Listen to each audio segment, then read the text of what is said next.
Greetings and salutations, everyone. Welcome back to more Borderlands Legacy, the Claptrap Revolution. Well, previously we started DLC, got to Tartarus Station, and fought our way to Santa's Gorge. This episode, well, we're going through Santa's Gorge. Excited, I know. Now this area is kind of like a maze. There'll be times you go through here and hate it, because you get lost, and there'll be times where you just run through and you wonder where all the treasure is.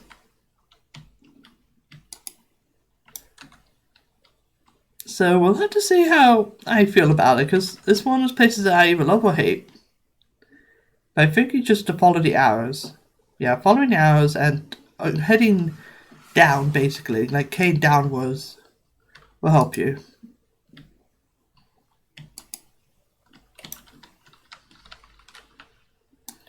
There you go, sit down, blown away. Now, we do have enemies from all of the DLCs to deal with. As you can see, there's turrets there. They're claptrap turrets. We're dealing with practically everything in the game. This DLC is one last love letter to Borderlands 1 and testing everything you know.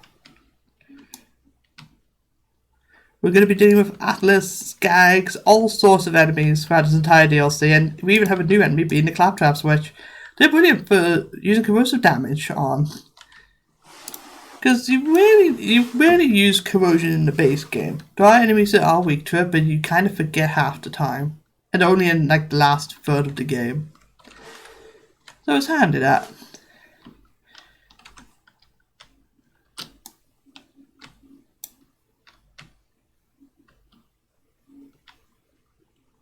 Seems to be as close as I can now. The way you want to go here, you want to go left, I think. Like again, I'm just going to try and watch through this bit.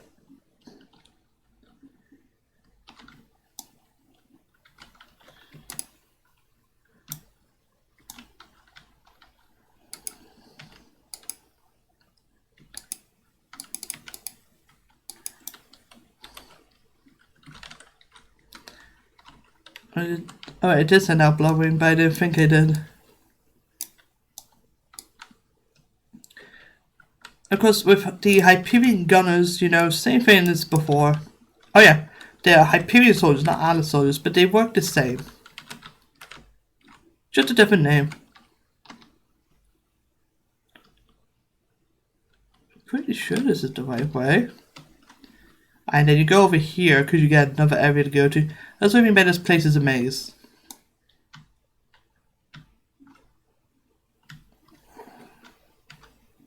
Just need to wait for that Hyperion guy to stop. Oh, we got claptraps. Claptraps alive, boys.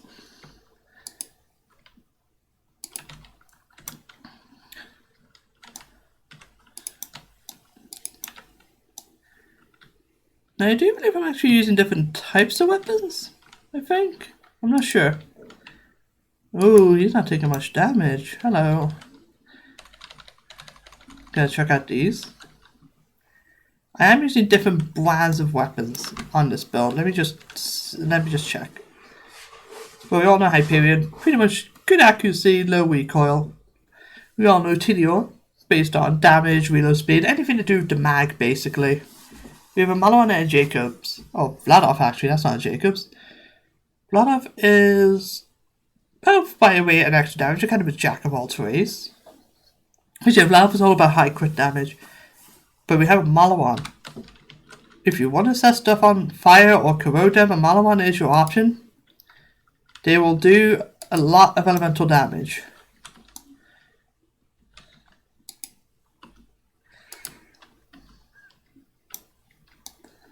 I'm just trying to get rid of that Hyperion gunner. Just don't land at any shots because of that turret.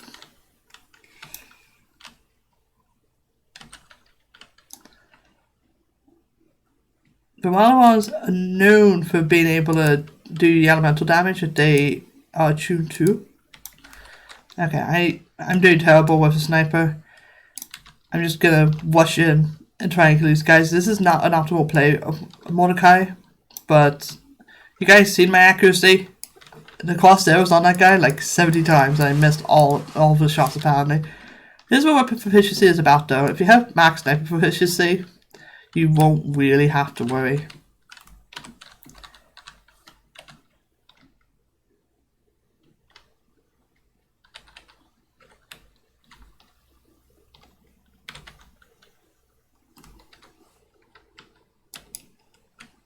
Oh, an explosive sniper. We're gonna buy one, and that's a lot off. Now, but I'm trying to figure if there's any weapon manufacturers I didn't go over, but I think I know of all of them other than SNS munitions. SNS are known to just have high mag size. I rarely use them because, well, I just don't use them. There's ever been a situation where a bigger mag size would have helped me. And if I see an SNS, I don't really use it unless it's like very first playthrough and it's an early gun I get.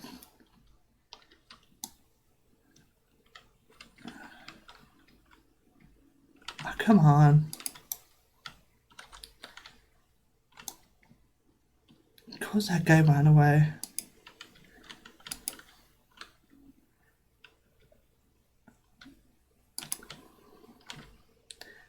Right, he has a shield.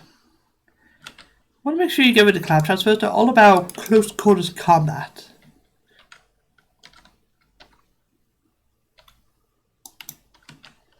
There are some to shoot you, but they're usually trying to stay close.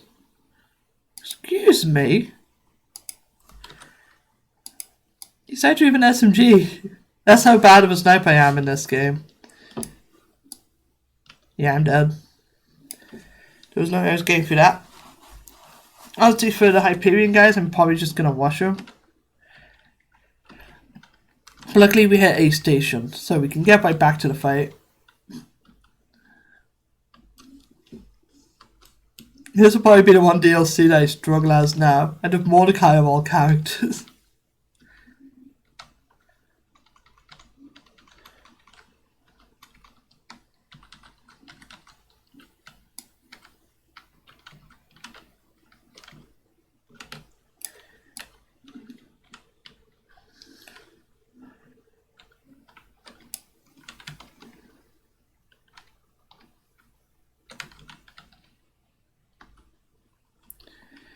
Just need to sneak back up here. I want to keep my transfusions for something specific.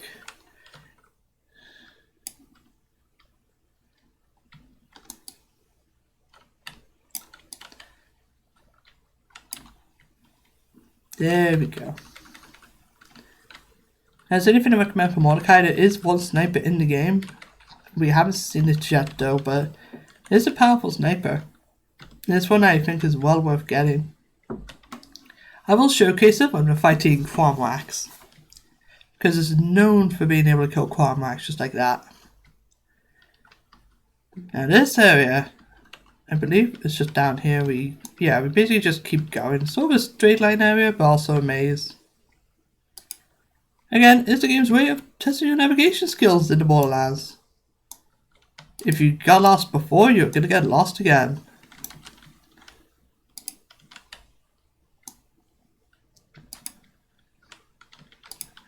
And sometimes they're just not taking damage. I believe some of the armor does make them immune to damage. I'm not sure. Oh yeah. That's a clapfish. I don't think it does anything of note. It might be considered a part of the Tannis' quest, but she wants you to go back to where you did a story mission. There you go. Brand new transfusion. And a stronger one at that. This one was 58. As you can see on the map there, there's a question mark.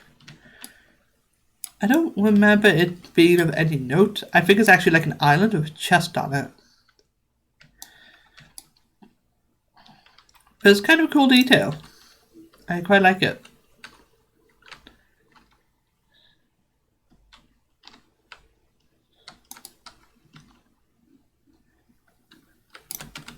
There you go. I'll probably be doing way better with a Fame. And another transfusion. Of course, my luck's going to be good now. Good to end this DLC and get the weapon that I'm looking for. Because I'm going to find Qualmax's love, as I've already said. And I'll probably get everything I need to kill Qualmax. On this Mordecai, they won't even be high enough level to take on Qualmax. What? Okay, Kamikaze Claptrap just decided that he wanted to blow up after he blew up. That's pretty stupid. I believe in this game, it's Mordecai who left out the least health. I think it's Mordecai. Because I think it's that way based on just trespass alone, if anything. And Mordecai can also get his health back with Bloodwing. Granted, Bloodwing is pretty much just utility. It's a shame, really. But Bloodwing is quite a cool skill. It's just that it's strange how both the Beastmasters in the Borderlands games have really amazing skills just for their guns. But when it comes to their actual action skills, there isn't really much they can do. I'm saying this as a guy that plays Flak and Borderlands 3. I know you guys are saying fade away. And that is true. Fade away makes all of Flak's guns amazing.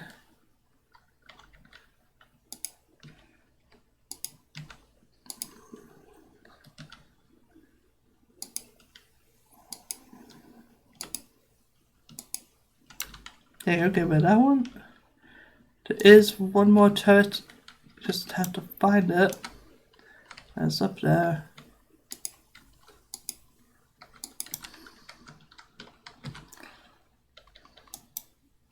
Okay, Bloodwing's AI just doesn't want to target anything. You just need to find a good way to get your shots. Unfortunately, the turrets are making me have recoil, and that's annoying.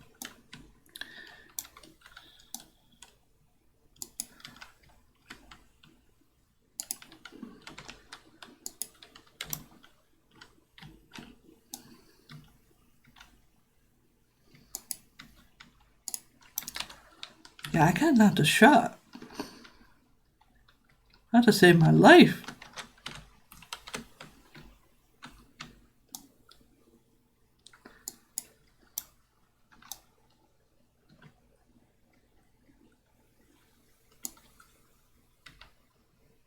Just need to get in a cheeky spot where you can hit it, but it can't hit you. This spot right here is usually pretty good for that. Just waiting for the enemy to flank me.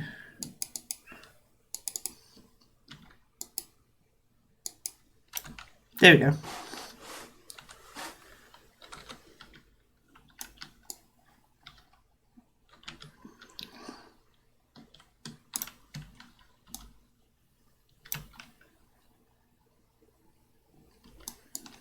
That guy is weaker, so just wash him.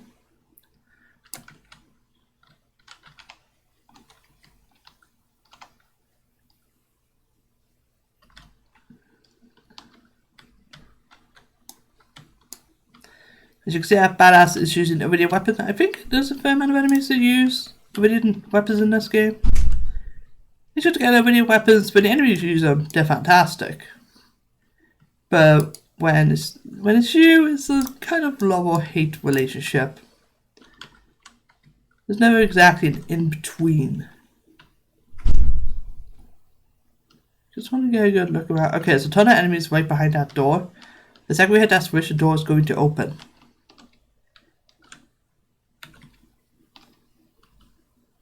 So you want to just make sure you get a couple transfusions. This episode might be a bit longer than most because I'm playing this safe. In the other DLCs, I've watched everything. This DLC is a bit tough, being that I think they want you to actually be level 40 when you start it. I'm starting this level 37, so obviously it's going to be a big difference.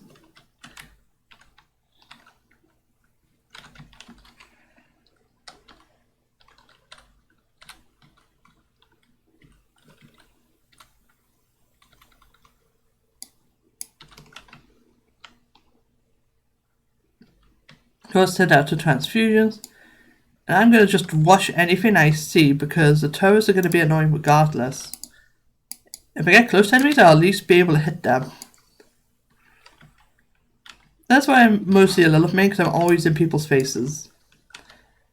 That's probably why I'm just terrible at playing Morty. Even though Mordecai is my second main in this game. But there we go. That area's cleared out. Just want to buy some health. Probably some healing kits. All sorts of stuff, because veterans will know what's going to happen soon.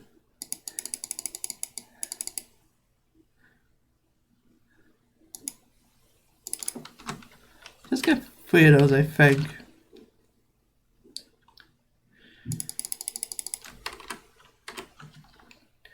Get those 2. Because we're going to have a boss fight up ahead.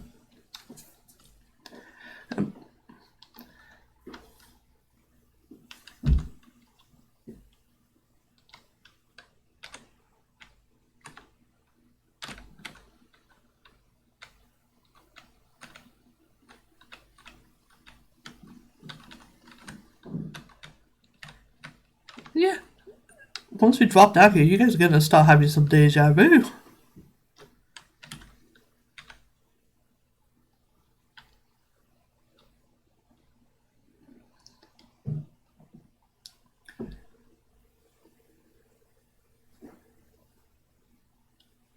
Yeah, we just literally killed Nox and now we have to fight him again. But this time in a bit of a tougher way. He still has the same old tricks.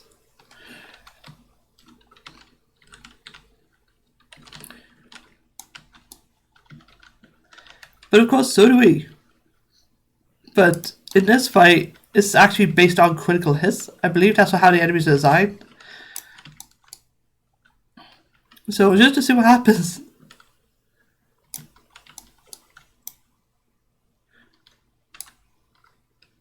Trick the same as before, just be careful of extra enemies to spawn, because this time it's claptraps.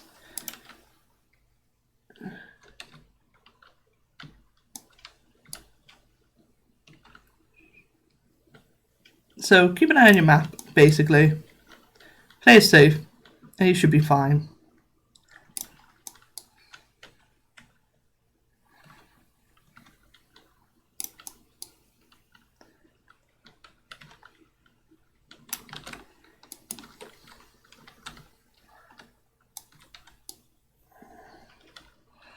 Of course, corrosion is keen during this fight.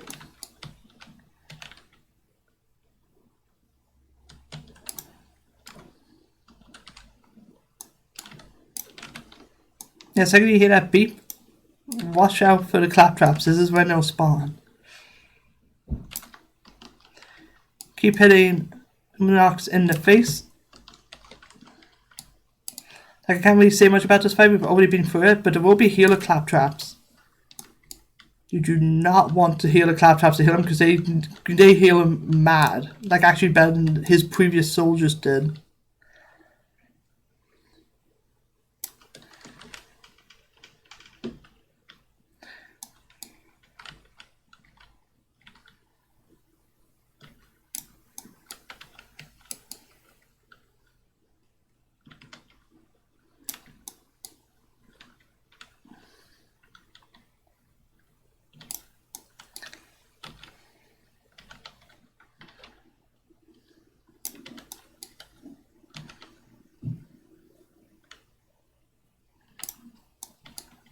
Now here come the claptraps again.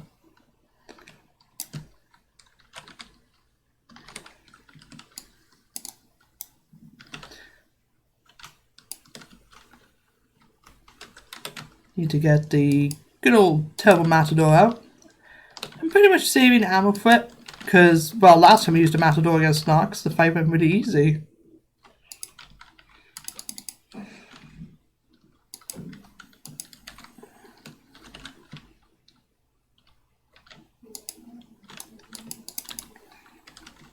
I just want to make sure that I keep stuff like that.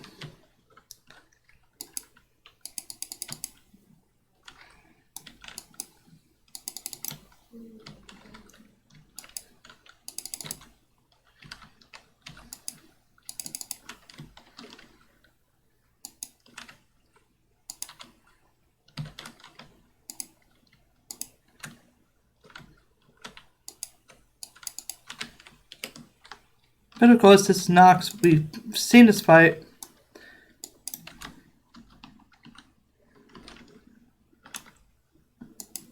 And even though Nox was brought back to life by the claptraps, his will to die is pretty much still more powerful. And I believe this version of Nox can actually drop Nox's gold again. For some reason, it's pink panties.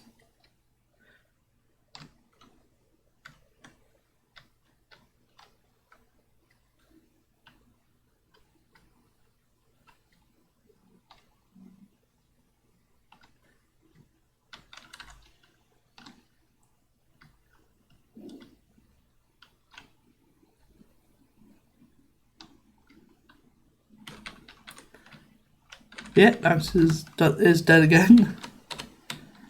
Now, I'm going to put a point. You can get extra mag size of fire rate, or you can reduce Blowy's cooldown, or shoot enemy sniper rifle, you can reduce cooldown. I'm actually going to go for accuracy, which is something I should have done for this build.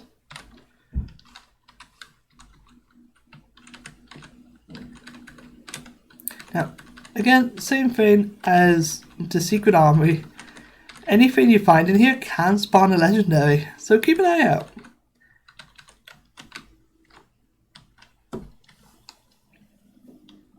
Because we have a fair amount of loot, but it's actually the lockers that have a higher chance of legendaries. One time I went through this room and like literally nearly all of the lockers had legendaries in them for some reason.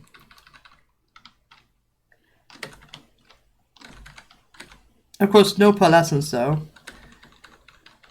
I don't think you can find pearlescence in here, which is weird. They introduced a new rarity and there's only one DLC.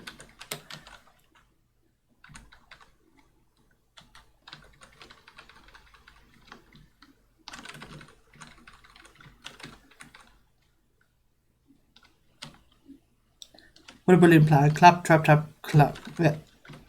Clap, trap, clap, trap, trap. What's that gonna do? Just a shockwave. But it's actually the first purple ready grenade we have found. You can't get a transfusion in purple though, which is kind of a shame. Oh, this leads us back. They want you to go up here. Anyway, I'm just opening these lockers because why not? We'll turn the mission and end the episode of that because I'm pretty sure I've wasted enough of your guys' time in that fight. And just running through the area.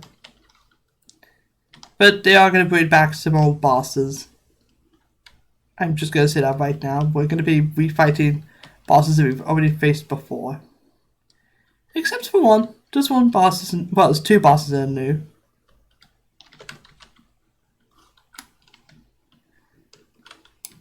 Now, of course, these racks are just vicious. You gotta be careful about them. They'll attack even if you don't hit them.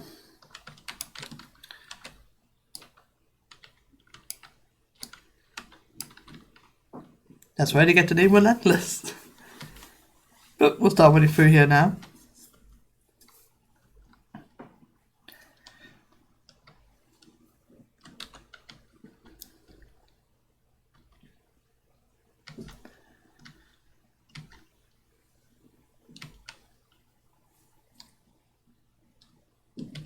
It should lead back to... Yes, lead to a ledge right above the spawn of this area. And a secret chest. Always useful that.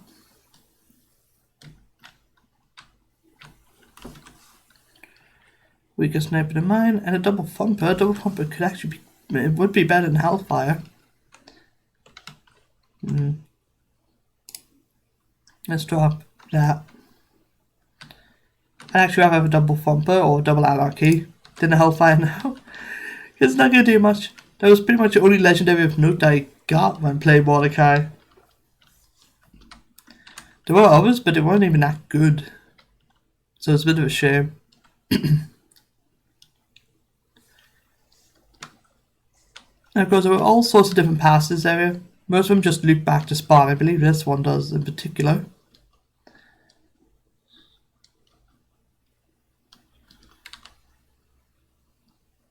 No, we got crabs as well. We got all about the crabs. But don't worry, Cormac does not show up in this DLC. This DLC doesn't actually have an endgame boss other than the final one. Which is again a bit of a strange decision. The Narc Zombie is known for being innovative with what it did. And it doesn't, like, nothing else even happens. Yeah, I'm just gonna sell most of the stuff here in my inventory. Sell that transfuge as well. We have a strong one, so we won't even need it. Oh, the travel doesn't work. Well, there's no fast travels in this area. Again, same as the other DLCs, if you save quit, you end up right back to Autonomous Station. Specifically at the top. It's a bit of a shame, but that's just how it is. Because since all the enemies here are dead, we should be fine to just sort of meander through. Yeah, we're completely safe. There is a chest down there. I'm not going to check it though. This area has the highest amount of chests in an area, I think. It should, like. But it's also a very convenient place to farm specific weaponry. If you want a legendary, this is actually the area to farm it for because of all the chests in here. And because of a loot room that we'll get access to later on. Don't act surprised, you got a loot room at the end of pretty much every DLC. Oh, there's a glitch in this DLC where Marcus will just sometimes replay his cutscene. There's not much I'm going to be able to do about that.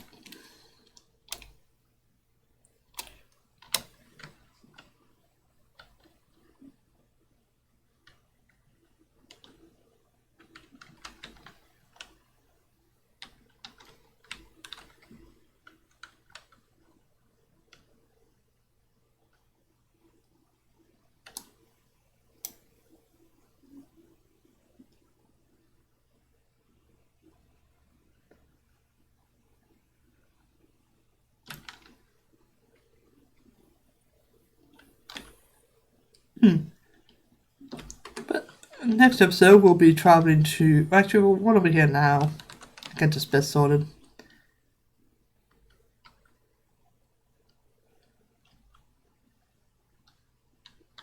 Because the travel isn't that far. And it is a side quest all the way down there. You can see by the exclamation mark. It's not a yellow one anymore, it's just a big green one. We'll do that side quest later on, as you can see, it's something to do with a claptrap. So we're going to go to Dividing Faults. And next episode we'll be going through here to stop the claptraps from creating more. For copyright basically. So I'll see you guys then.